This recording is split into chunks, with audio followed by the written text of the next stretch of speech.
প্রেগনেন্সির ৬ মাস চলছে। হঠাৎ করে আমার শাশুড়ি বলল, বৌমা মশলাগুলো বেটে দাও। শাশুড়ি মায়ের কথা শুনে বেশ অবাক হলাম। এখন আমি ভালো করে দাঁড়াতে পারি না, তার মধ্যে এতগুলো মশলা বাটবো?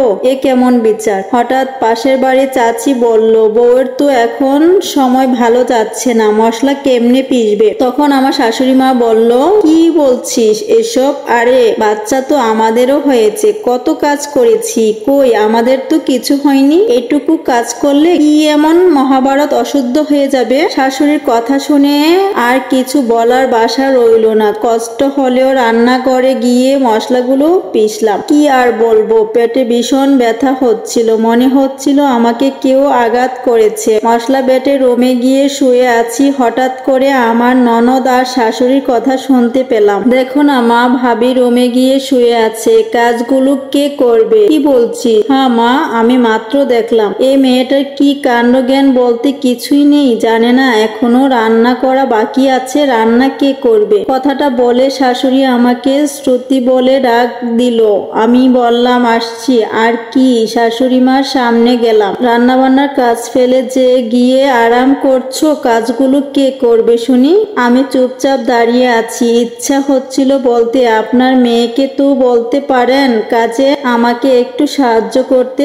সব কাজ কি এখন আমি একা করতে পারবো? কি হলো, যাও রান্নাঘরে। আর শোনো, আজকে আমি কচুর লতি দিয়ে চিংড়ি খাবো, আমার জন্য ওইটা ভালো করে রান্না করবে আর ইফতারের জন্য সব ঠিক করে তৈরি করবে। শাশুড়ির কথা শুনে আমি বেশ অবাকই হলাম। এত কাজ আমি একা কিভাবে সামলাবো?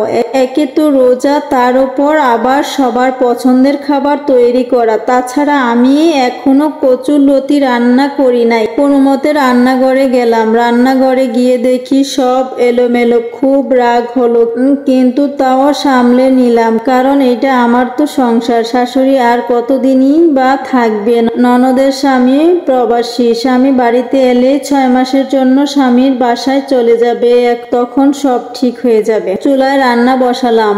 লাড়কি দিয়ে রান্না করতে হয়, অনেকটাই গ্রামের দিকে আমার শ্বশুর বাড়ি। রান্না বসিয়ে একটু টুলের ওপর বসলাম, তখন পেটে খুব ব্যথা অনুভব করলাম। চোখ থেকে পানি পড়ছে, চিৎকারও করতে পারছি না। মায়ের কথা, আজ ভীষণ মায়ের কথা খুব মনে পড়ছে।